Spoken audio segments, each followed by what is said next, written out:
institutions from classroom learning to global impact. Engineering education aligned with the global goals. மாண்புமிகு பேரவைத் தலைவர் அவர்களே, நம்முடைய மூத்த உறுப்பினர் முன்னாள் விவசாயத்துறை அமைச்சர்,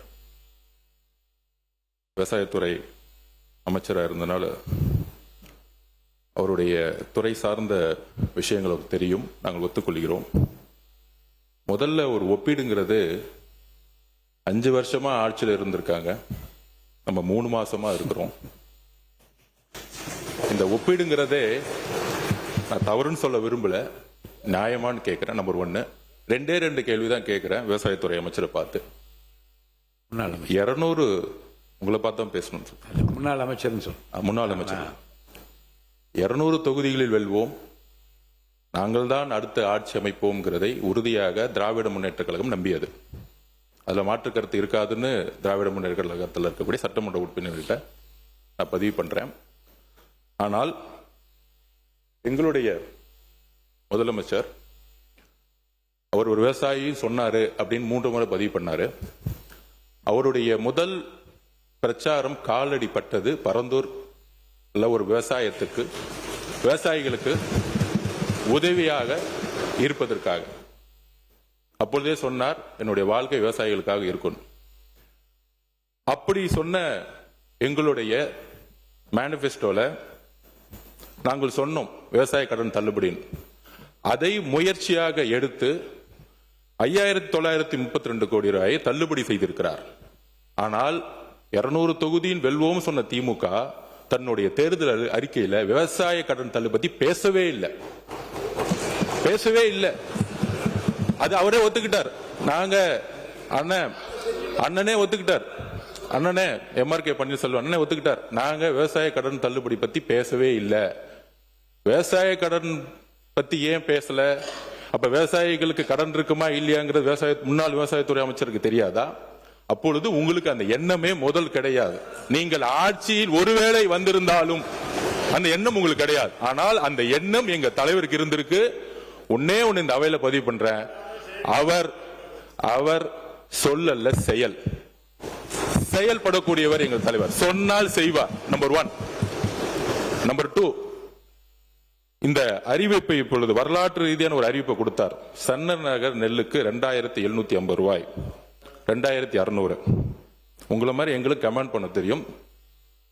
சபாநாயகர்களே, இதை நீங்கள் மரபுப்படி அவங்களும் நடந்துக்கணும் நாங்க கேட்டுக்கிறோம். ஏன்னா எங்களோட உறுப்பினர்கள் மரபுப்படி இருக்கிறாங்க.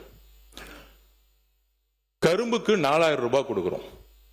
இதற்கு பின்பு எதற்காக இதை முதலமைச்சர் உயர்த்தினார்? விவசாயி கிட்ட அவர் என்ன கேட்டார்? வந்தவொடனே விவசாயி கிட்ட கேட்டார். PR பாண்டியன் அவர்களை பார்த்தாங்க, எல்லா விவசாய சங்கங்களை பார்த்தாங்க, எங்களை அழைத்து எல்லா விவசாய சங்கங்களும் பேச சொன்னாங்க. உடனடியாக ஏன் அந்த அறிவிப்பு கொடுத்தாருன்னா, நம்மளுடைய உணவுத்துறை முன்னாள் முறைத்துறை அமைச்சர் சொன்னார், நமக்கெல்லாம் ஒரு மனசாட்சின்னு ஒண்ணு இருக்கணும். இதுவரைக்கும் நம்ம இங்க இருக்கக்கூடிய இல்ல அவரோ ரேஷன் கடையில இருந்து அரிசி வாங்கி நம்ம வீட்டுல சாப்பிட்டு இருப்போமா? மக்களுடைய பிரச்சனை இது, உண்மையான மக்களுடைய பிரச்சனை. பெரும்பாலும் முதல்வருடைய கவனத்திற்கு வந்தது இலவசமாக கொடுக்கக்கூடிய அரிசி மக்கள் வீட்டுல சாப்பிட முடியாத அளவுக்கு தரம் குறைந்திருக்கு.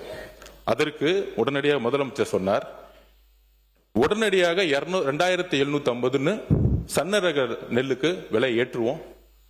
அந்த நெல் அதிகமாக உற்பத்தி படும் பொழுது அந்த நெல்லை மக்களுக்கு கொடுங்கன்னு சொன்னதுக்காக இன்னைக்கு 2850 ரூபாய் ஏத்திருக்காரு. இதை எதற்காக ஏத்திருக்காருன்னு புரியணும். உணவுத்துறையில இப்ப இருக்க அரிசியோட நல்ல குவாலிட்டியான அரிசி கொடுக்கணும், சன்னரக அரிசி கொடுக்கிறதுக்காக இந்த ஸ்கீமை கொண்டு வந்திருக்கார். நம்பர் 1. 4000 ரூபாய் எதற்காக கரும்புக்கு ஏத்திருக்காரு அப்படின்னா, விவசாயத்துறை அமைச்சர் சொல்லணும், முன்னாள் விவசாயத்துறை அமைச்சர் அண்ணன் சொல்லணும், கரும்போடைய ஏக்கர் பரப்பளவு இந்த 5 வருஷத்துல, கடந்த 5 வருஷத்துல எத்தனை லட்சம் ஏக்கர்ல இருந்து எத்தனை லட்சம் ஏக்கர் குறைஞ்சிருக்கு. குறிப்பாக வட மாவட்டத்தில் இருக்கக்கூடிய அமைச்சர் இங்க இருக்கு, முன்னாள் அமைச்சர் வேலுண்ண இருக்கிறாரு. எத்தனை லட்சத்துல இருந்து எத்தனை லட்சம் குறைஞ்சிருக்கு? தரவுகள் தான் ரொம்ப பேசினாரு. அண்ணன் முடிஞ்சா நீங்க தரவு சொல்லுங்க, எங்கிட்ட தகவல்கள் இருக்கு, அவருக்கு வாய்ப்பு கொடுங்க. 100% 30% குறைஞ்சிருக்கு கரும்புடைய சாகுபடி. எல்லா ஃபேக்டரிஸும் மூடி இருக்காங்க. தமிழ்நாட்டிற்கு தேவையான சர்க்கரை அளவு இதே மாதிரி நம்மளுடைய விவசாயிகள் கரும்பு பயிர் நாளைக்கு மகாராஷ்டிரால இருந்து இறக்குமதி பண்ணக்கூடிய நிலைமை வரும். இன்றைக்கு மகாராஷ்டிரால இருந்து வந்துட்டு இருக்கு. இதற்காக தான் நீ 4000 ரூபாய் இன்றைக்கு விலையை அனௌன்ஸ் பண்ணியிருக்கிறாரு. சோ கரும்போடைய உற்பத்தியே கடந்த 5 வருடத்தில் 70% குறைஞ்சிருக்கு, ஆலைகள் மூடப்பட்டிருக்கு. சோ விவசாயிகள் பயிரை விதைய வாங்குறதுல இருந்து உரத்தை வாங்கி அறுவடை பண்ணி அதை எடுத்துட்டு போய் கொள்முதல் பண்ணக்கூடிய இடத்துல 40 ரூபாய் வாங்கினதுல இருந்து குறைந்தபட்ச விலை இல்லாமல் இன்னைக்கு விவசாயிகள் கண்ணீரோட தான் இன்றைக்கும் இருந்திருக்கார்கள். உறுதியாக நாங்கள் சொல்றோம், இந்த ஆட்சி 5 வருடம் முன்பு விவசாயிகளோட பொற்கால ஆட்சியாக எங்களோட முதலமைச்சர் உருவாக்க சொன்னதை செய்வார். Saram institutions from classroom learning to global impact. Engineering education aligned with the global goals.